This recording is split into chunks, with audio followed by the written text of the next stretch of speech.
Hello guys, আপনারা দেখছেন সামনে একটা সাদা গুটি আছে এবং তার পিছনে একটা হলুদ গুটি আছে। আর এই হলুদ গুটিটা আমি ওয়ালডান না করে এই পকেটে নেব। তো কিভাবে নেব?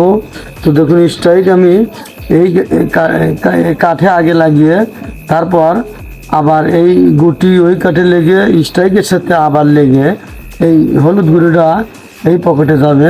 এটা কিন্তু ওয়ালডারও যায়। তো আমি ওয়ালডার নেব না, আমি কিন্তু এইভাবে এই গুটিটা নেব। আমি আপনাদেরকে বললাম কিভাবে নেব।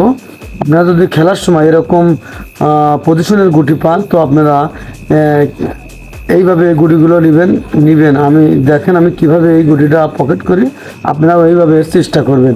তো দেখুন এবং শিখুন খুব সুন্দরভাবে আমি এই হলুদ গুটিটা একটা অন্যরকম মার দিয়ে এই পকেটে আপনাদেরকে নিয়ে দেখাচ্ছি।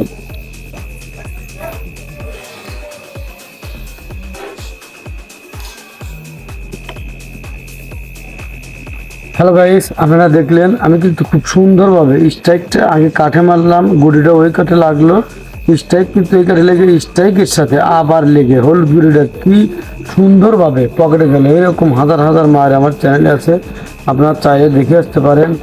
আর যদি নিত্য নতুন মার শিখতে চান তো আমার চ্যানেলের সাথেই থাকুন। ভালো থাকুন, সুস্থ থাকুন।